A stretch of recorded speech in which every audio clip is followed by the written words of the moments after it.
Kadiri RDO office వద్ద conference hall నందు 2024 సంవత్సరం సెప్టెంబర్ నెలలో కదిరి టౌన్ నందు జరగబోవు వినాయక చవితి ఉత్సవాల నిర్వహణ గురించి వినాయక చవితి శాంతి కమిటీ సమావేశంలో పాల్గొన్న కదిరి నియోజకవర్గ శాసనసభ్యులు గౌరవనీయులు శ్రీ కందికుంట వెంకటప్రసాద్ గారు, ఆర్డీఓ గారు, డిఎస్పీ, సిఐ గారు, మాజీ ఎమ్మెల్యే పార్థసారథి గారు, మాజీ ఎంపీ నిజాం గారు, మౌలానా సమీవుల్లా గారు, ఉత్సవ కమిటీ అధ్యక్షుడు నాగేంద్ర గారు, మున్సిపల్ కమిషనర్ గారు, తహసీల్దార్ గారు, విద్యుత్ శాఖ వారితో పాటు అన్ని ప్రభుత్వ శాఖల అధికారులు, ప్రతినిధులు, ముస్లిం పెద్దలు, పట్టణ ప్రముఖులు, మండపాల నిర్వాహకులు సమన్వయ కమిటీ సమావేశంలో పాల్గొన్నారు.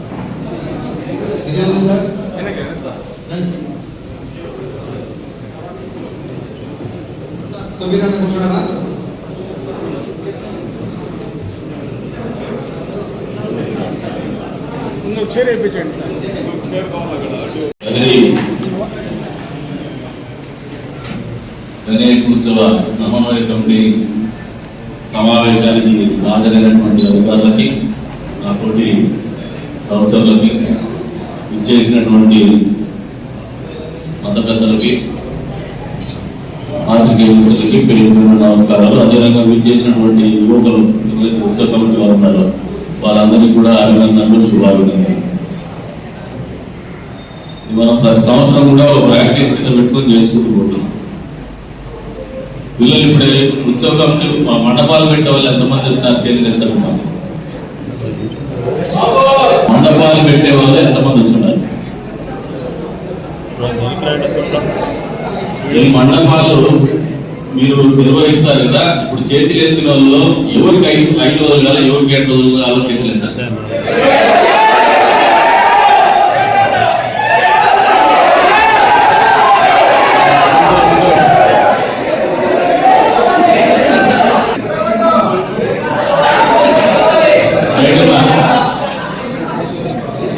మామూలుగా వినాయక చవితి అంటేనే కొత్త ఉత్సాహాన్ని నింపేటువంటి పండుగ. ఇది కులానికి మతానికి ఆహ్వానించుకుంటున్నాము. మామూలుగా చిన్నారులందరూ కూడా దీపావళి పండుగ ఉత్సాహన చేసుకుంటే, గణేష్ నిమజ్జనం, గణేష్ ఉత్సవం అనేది, గణేష్ పండుగ అనేది యువతీ యువకులు పెద్ద ఎత్తున ఆదరించేటువంటి పండుగ, అభిమానించేటువంటి పండుగ, ఆచరించేటువంటి పండుగ. ఇది ఒక మత సాంప్రదాయంగా కులానికి వంటగట్టిన పనికి సభోగాలని నేనైతే బలంగా నమ్ముతాను. ఇప్పుడు 2-3 ఇష్యూస్ ఉన్నాయి. ఇందాక ఎలక్ట్రిసిటీ డిపార్ట్మెంట్ గురించి చెప్పినారు. మీ అందరికీ, కదిరి వాసులందరికీ కూడా ఒక మంచి వార్త చెప్తాం. ఒక సంవత్సరం నెక్స్ట్ వినాయక చవితి మీరు ఎక్కడ కూడా కరెంటు గురించి ప్రస్తావించినటువంటి పరిస్థితుల్లోనే ఉత్సవాలు జరగబోతున్నాయి. ఎక్కడ కరెంటు సీకులు మీకు అడ్డం ఉండవు.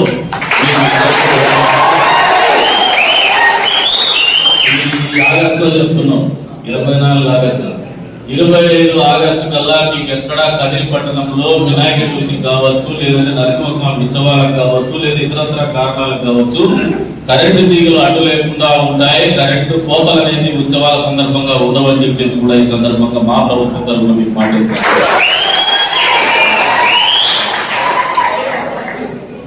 ఇది అందరికీ మంచి చేసేటువంటి కార్యక్రమం కాబట్టి వేదిక మీద నుంచి చెప్తున్నాం. ఇక రెండోది, మనం ఎన్ని విగ్రహాల వల్ల అనే దాని మీద, ఇది గతంలో కొంతమంది అవుట్డేటెడ్ పొలిటీషియన్స్, వాళ్ళకి ప్రజల్లో పండవాలు ఉండదు, అరుగుల మీద పండవాలు ఉండేది.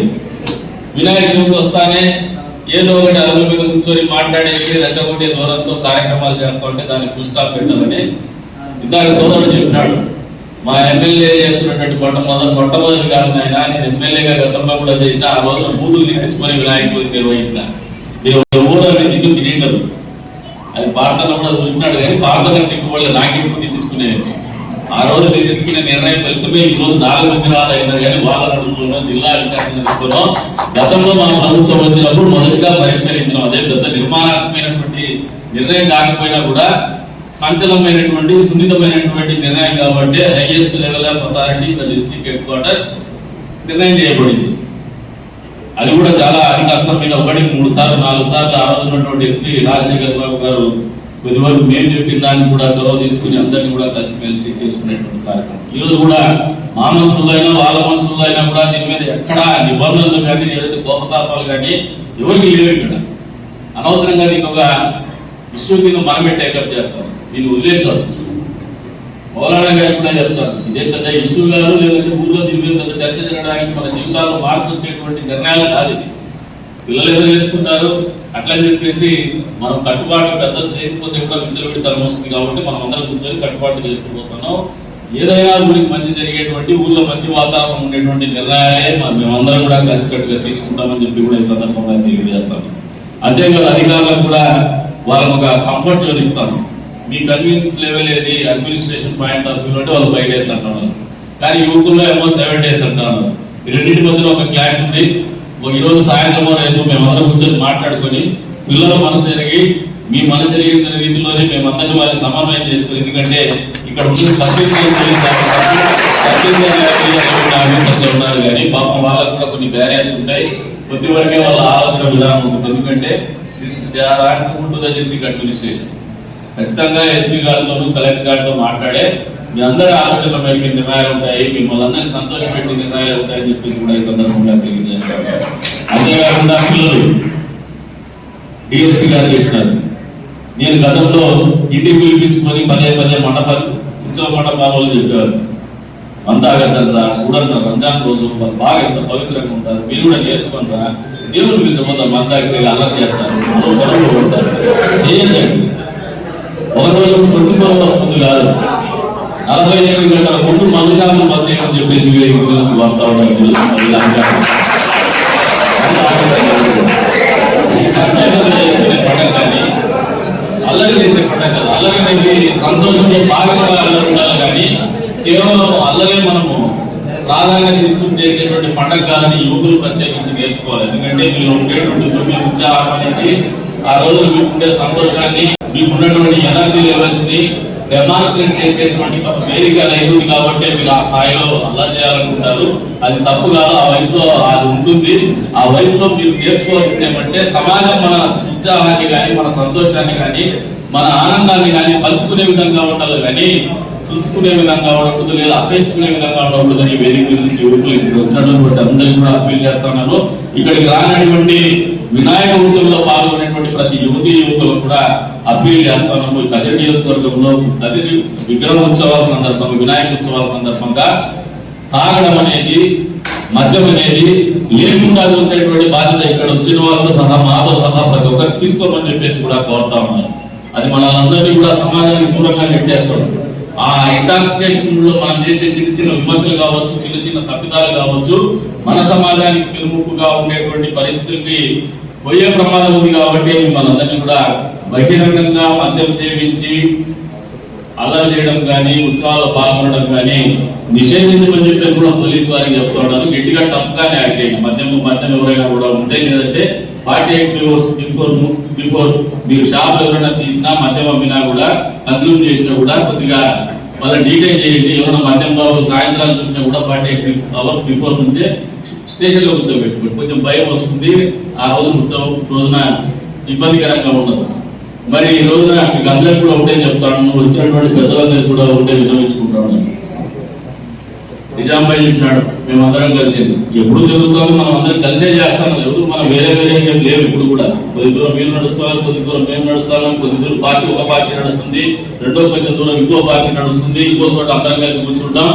ఎండాదిగా మనకు దాని గురించి రాజకీయ ప్రయోజనాలు ఏముండవు. కొద్దిమంది ఎవరో గతంలో 4 సంవత్సరాలు 5 సంవత్సరాల క్రింద బడవాల నిర్యానికి కొని రాజకీయాలు చేసుకోవడానికి బడవాలు లేకుండా అయింది, కానీ మనందరికీ రాజకీయంగా బడవాలం లేకుండా పోలేదు. ప్రజలకైతే సంతోషాన్ని మిగిల్చినామని చెప్పేసి కూడా ఈ సందర్భంగా తెలియజేస్తున్నారు. కాబట్టి ఆ రకమైన భయాలను ఈ ఊర్లో అవసరం లేదు.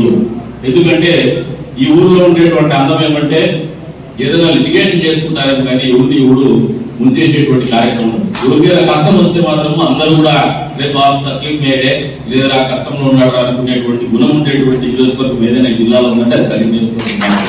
కాబట్టి ఆ అంశాన్ని మనం మరింత పెంపొందించుకుందాం. మనం అందరం కూడా కలిసిమెలిసి కార్యక్రమాన్ని నిర్వహించుకుందాం. అధికారులకు కూడా చెప్తున్నా, don't confine or conclude by 5 days. మళ్ళీ ఒక డిబేట్ పెట్టుకుందాం, 1-2 days లో జిల్లా అధికారులతో కూడా మాట్లాడదాం, సంప్రదిస్తాం, పిల్లల ఆలోచనకు అనుగుణంగా నిర్ణయాలు తీసుకునేటువంటి ఆలోచనతో ముందుకు పోదామని చెప్పేసి కూడా పిలుపునిస్తూ మరొకసారి ఇచ్చేసి సమయాన్ని ఇచ్చేసి వాళ్ళ వంతు సోషల్ రెస్పాన్సిబిలిటీ ఏదో సామాజిక బాధ్యత కింద ఇప్పుడే చెప్పారు పెద్దలందరూ, ఇది శాంతి సమావేశం కాదు, ఇది ఒక వినాయక చవితి యొక్క కోఆర్డినేషన్ కమిటీ, సమన్వయ కమిటీ అని చెప్పి బాట్సారి జన్న గారు, అదేవిధంగా మా కన్నల్ నిజాం ఎంపీ, మాజీ ఎంపీ గారు అన్నారు.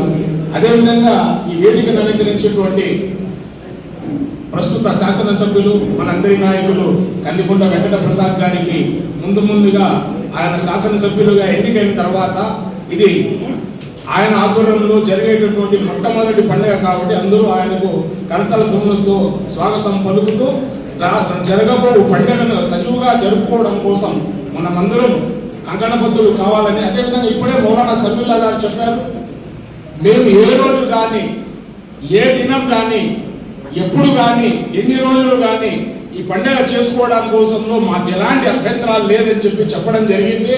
అదేవిధంగా ఈ కదిరి ఒక విషయం చెప్పదలుచుకున్నా, ఎప్పుడో 365 సంవత్సరంలో ఉంటే దాదాపు 364 రోజులు మనం ఏం చేస్తామంటే రే అన్నా గడిగనగింగే అనేది, రే ఉన్నారే భాంగిగిరే అనేది.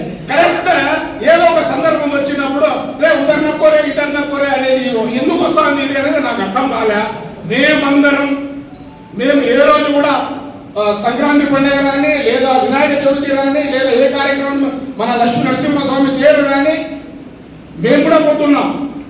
అదేవిధంగా బక్రీద్ రాని, రంజాన్ రాని, పెద్ద పెద్ద పండుగలు ఏదైనా వచ్చినా కూడా వాళ్ళు కూడా ఈద్ ముబారక్ ఇలాంటి కార్యక్రమాలన్నీ చేస్తున్నాం.